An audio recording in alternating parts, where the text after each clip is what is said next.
FIM FM. Mirador, c'est Barban. Les antivaleurs sous les fourches codines de nos chroniqueurs. Voilà donc les assises nationales annoncées par le colonel Mamadi Doumbouya ont une date désormais de démarrage. Ce sera le 22 mars 2022. En attendant, quelle forme vont-elles prendre? Quel en sera le modus operandi? Et quelle durée prendront-elles? Voilà entre autres questions que nous nous posons. Alors, Akumba, nous restons là-dessus. Quel est votre regard justement sur ces assises enfin annoncées pour une date connue? Mieux vaut tard que jamais, dit-on. J'ajouterais même que le salut du peuple soit la loi suprême. Si ces assises peuvent nous permettre de découvrir l'outil ou le chemin qui nous permettrait d'identifier le salut du peuple et de le réaliser, c'est à mieux. Mais à moins que ces assises-là ne soient un rendez-vous de la gastronomie et du maquillage, c'est-à-dire manger, buvez, mentons-nous. À moins que ça ne soit cela, je pense qu'il y a un rapport final sur la réconciliation nationale qui est disponible depuis 2016. En tout cas, moi j'en ai copie et des contacts me rappelaient déjà qu'il existait et qu'il avait été transmis au président Mamadi Doumbouya. Et ce rapport avait été élaboré par une commission que j'ai trouvée très réfléchie et très approfondie. Ce rapport pourrait nous servir de base de discussion, ou peut-être même qu'on pourrait le réactualiser pour tenir compte du contexte actuel, pour peut-être aller de l'avant. Oui. Une fois encore, à moins que ces assises n'aient une vision gastronomique et de maquillage. Ensuite, j'aimerais faire une suggestion à Monsieur le Président Mamadi Doumbouya. C'est que Monsieur le Premier ministre est hautement politique, très politique d'ailleurs. Mais beaucoup doutent sur sa capacité, en tout cas, de pouvoir conduire à ce type, beaucoup comme moi, doutent de sa capacité de conduire de telles assises avec assez d'objectivité. Je sais que j'ai discuté avec certains de ses anciens collaborateurs au niveau des institutions internationales qui me disaient c'est un homme qui est capable de mettre en place une équipe, mais c'est un homme qui ne va pas au front. Ainsi dit, il serait peut-être difficile de croire que quelqu'un qui ne va pas au front puisse conduire des assises et que ces assises-là soient un bon diagnostic. Bien. Et comme l'a dit l'autre également, quand le diagnostic est raté, quand le diagnostic n'est pas exact, toutes les politiques publiques sont fausses. Donc j'imagine qu'il aurait été utile de nommer par exemple un Robert Sarah à la tête d'une telle commission. Bien. Premièrement, c'est un homme issu d'une minorité. On suppose qu'il ne prendra part pour aucune catégorie communautaire en Guinée. Deuxièmement, c'est un homme de Dieu, un religieux que nous connaissons tous, un chrétien plus adoubé par les musulmans que les chrétiens. Troisièmement, c'est quelqu'un qui a fait ses marques au niveau humanitaire, au niveau international. Rappelez-vous que son éminence, le cardinal, était même chargé de l'évangélisation et parfois même des questions humanitaires en Amérique latine. Je pense que Robert Sarah pourrait certainement... Je sais qu'il y a un imam qui ne m'appelle plus, qui aimait écouter mes émissions et me rappeler, me bénir. Mais quand je proposais Robert Sarah pour le CNT, il m'a rappelé pour me dire « Fiston, aujourd'hui tu m'as déçu parce que nous on ne veut pas de lui. » Et pourtant l'homme Cet imam-là se reconnaîtra. L'homme fait l'unanimité. Alors, parce que Robert Sarah, il a aussi une obligation à l'égard de l'Église. Je pense qu'il sera suffisamment honnête pour procéder au diagnostic. Et pourquoi en plus Robert Sarah? Parce que c'est quelqu'un qui a connu pratiquement tous les régimes guinéens. Et parfois même, il en a subi. Bien. Mais il est resté lui-même jusqu'au bout. Et jusqu'au jour d'aujourd'hui, je ne crois pas qu'il ait changé sur le chemin de vérité qu'il a emprunté. Bien. Merci Akumba. Et quel sera peut-être le rôle éventuel de cette nouvelle agence qui a été créée sur les questions de paix et de citoyenneté? On pose bien la question et nous verrons. En tout cas... oui, même Kassori, oui, avant d'attaquer le cas du RPG, a fait un clin d'œil à ces assises nationales dans le discours qu'il a tenu ou devait tenir hier au siège du RPG, puisque quelque part il dit les assises nationales en perspective doit permettre à chacun de s'exprimer, car, dit-il, les contradictions et discussions que nous vivons ces jours-ci relèvent du débat démocratique. Sauf que c'est ridicule. Bien. Non, il faut préciser, Ouri. Sauf que de la part de Kassori, c'est ridicule. Ben voilà, il était chargé du dialogue dans ce pays. Pourquoi c'est ridicule? Oui, mais ce premier ministre chargé du dialogue dans ce pays est passé à côté. Il était source pratiquement de toutes les crises. D'ailleurs, il a préféré l'ordre à la loi. Donc, il y a ces questions qu'il n'a pas le droit de toucher, M. Kassori. Bien. Alors, on va continuer donc notre émission, passer à autre chose, comme le dirait Ibrahim Babé Diallo. Le monde change. Le paysage de l'audiovisuel guinéen aussi. Désormais, derrière nous, l'ère d'une position monopolistique. Les cartes étant définitivement rabattues, il est venu le temps de se réinventer pour tenir la dragée de la concurrence qui s'annonce impitoyable. C'est une fosse aux lions. Y survivent ceux qui ont la carapace dure et qui ne dorment pas sur leur laurier. FIM FM, la révolution médiatique est bel et bien en marche en Guinée. FIM FM 95.3, toujours une longueur d'avance pour le savoir-faire. FIM FM. Ici, pas de place à l'improvisation ni au journalisme d'à peu près. Mirador, le haut lieu de la dialectique et du journalisme d'investigation en pole position. Mirador, la plus grande tribune politique de la Guinée, l'habitacle de la pluralité des opinions. Mirador, le grand safari de l'investigation journalistique. Mamadou Ouri Diallo. Voilà, de passage, quelqu'un rappelle à Ibrahim Lincoln que le secrétaire général de la Cour des comptes est le grand frère du ministre de la Défense. L'autre sujet, justement, je le disais tantôt, lors des travaux du Conseil des ministres de ce 10 mars 2022, le président de la transition, Mamadi Doumbouya, a rappelé qu'il avait demandé la mise en œuvre de l'exploitation du gisement Simandou en tenant compte des intérêts de la Guinée. Malheureusement, rapportent les termes du compte-rendu du Conseil, à ce jour, malgré sa requête qui date de décembre 2021, il n'y a pas eu de progrès.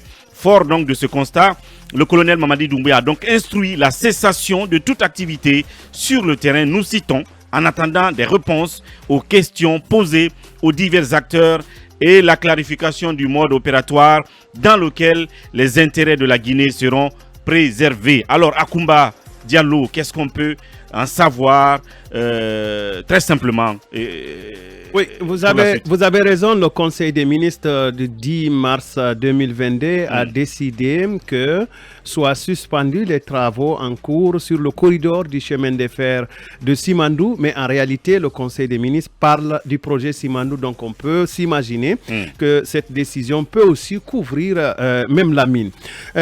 Oui, avec la mise en œuvre d'une telle décision présidentielle, c'est environ 20 000 emplois qui seront suspendus, rapporte une source technique proche du dossier, et que les infrastructures qui devraient être réalisées sous le régime du BOT, le Build, Operate and Transfer, si nous parlons du côté du Winning Consortium Simandou, l'État guinéen a ainsi bloqué, sans peut-être se rendre compte, la construction des infrastructures qui lui reviennent de droit après amortissement des investissements, puisque plus le remboursement des investissements est fait rapidement, plus tôt sera le retour, plutôt les infrastructures feront leur retour dans le portefeuille de l'État. Et l'on sait que ces infrastructures pourraient rapporter assez à l'État guinéen en termes de revenus. Ensuite, l'État est déjà représenté selon les prescriptions de la convention ou des différentes conventions qui régissent ce projet du côté du Winning Consortium Simandou.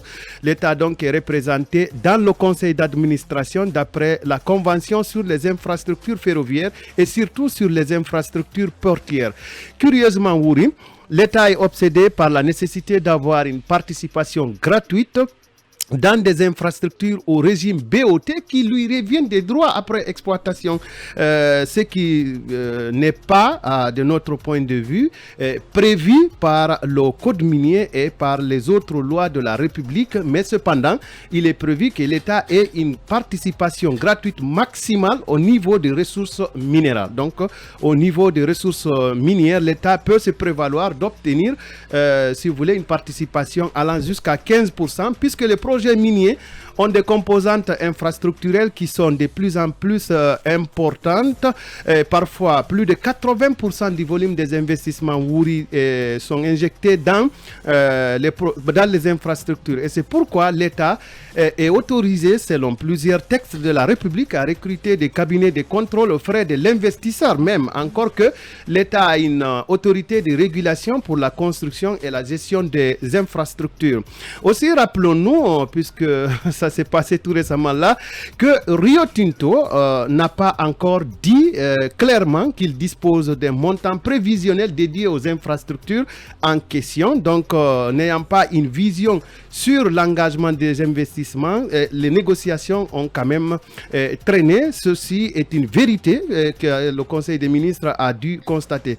Toutefois, les dirigeants de Rio Tinto disent à certains interlocuteurs gouvernementaux de vouloir aller chercher les montants des investissements auprès des banques au niveau international, alors que Winning Consortium Simandou, malgré tout ce qu'on lui reproche, elle, a donné une date de fin des travaux. Donc, décembre 2024 devrait être la date de fin de travaux et la mise en service du chemin de fer, le Trans-Guinéen, devrait être pour 2025, ce qui aurait été une aubaine pour le régime. Voici des engagements qui pourraient être qualifiés comme étant des engagements assez forts.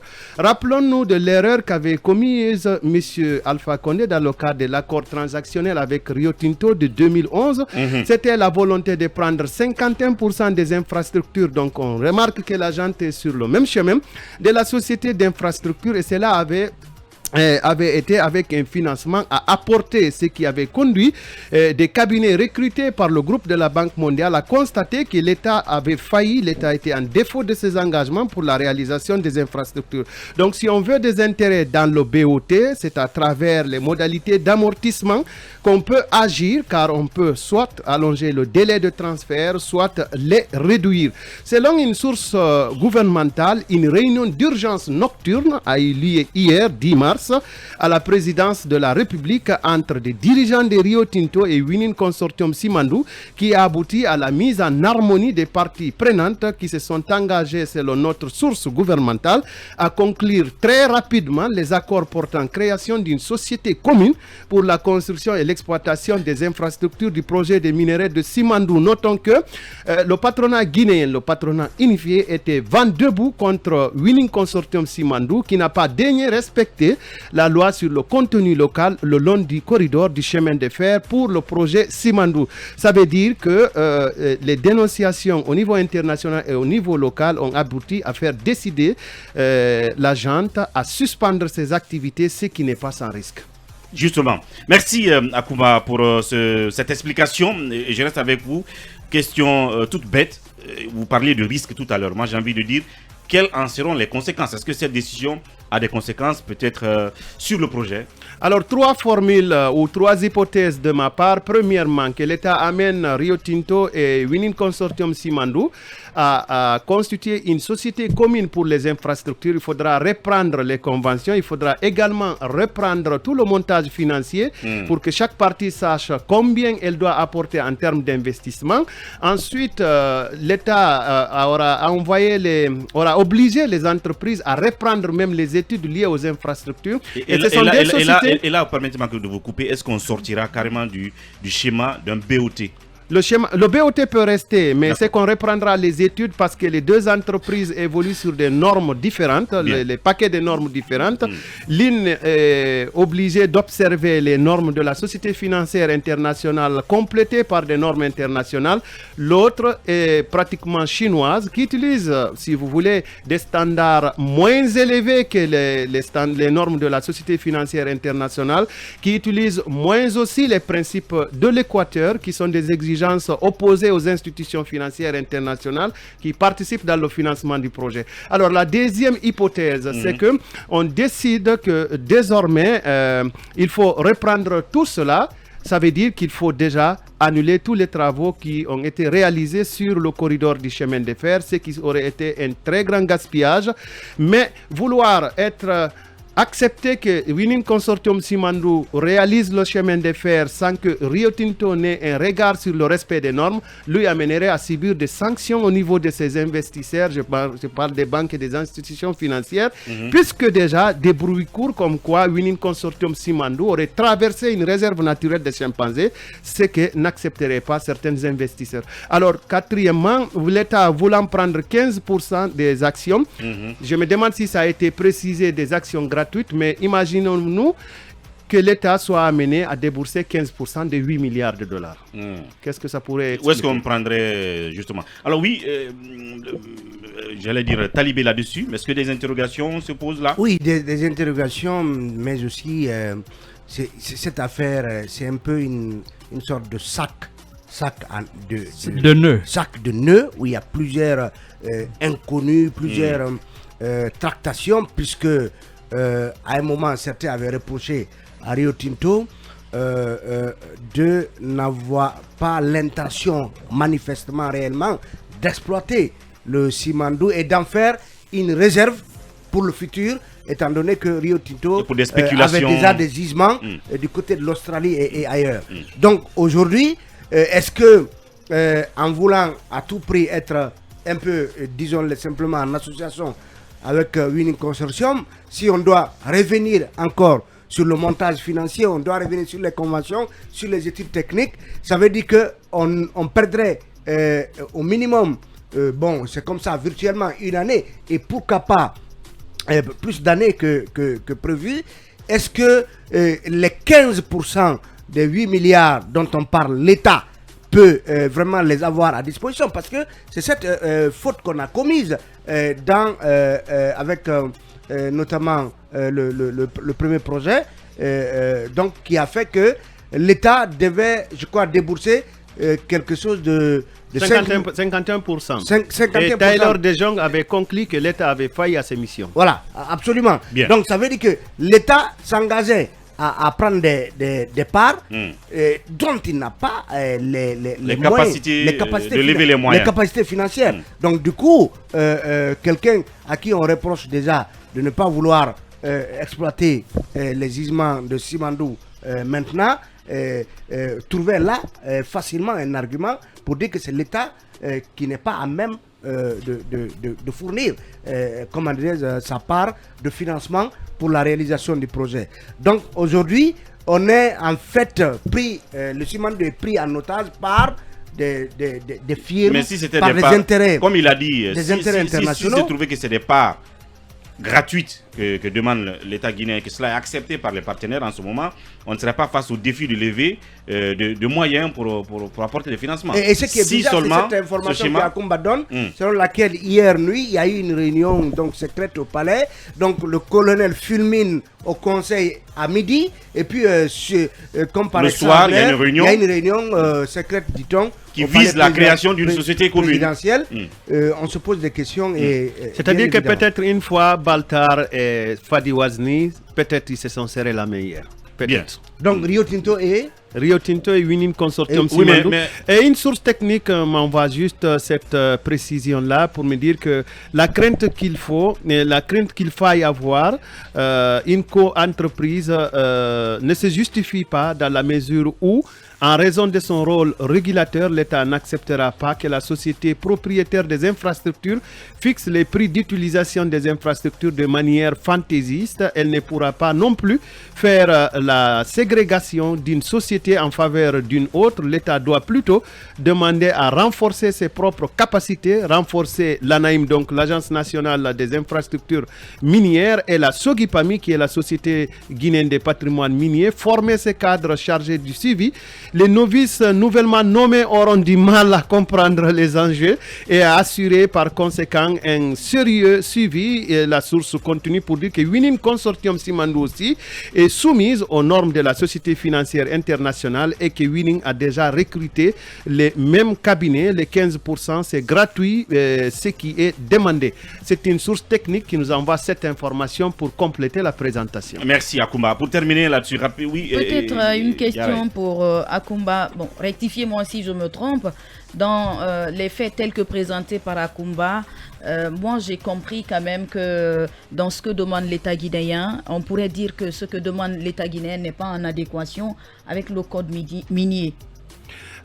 Pour ce qui concerne les ressources minérales, c'est en adéquation. L'État est habilité à avoir jusqu'à hauteur de 15% d'actions gratuites. Pour ce qui concerne les infrastructures réalisées sous forme de BOT, je ne connais pas une loi qui prévoit la participation de l'État, d'autant plus que les infrastructures reviennent d'office entièrement à l'État après amortissement. Voilà.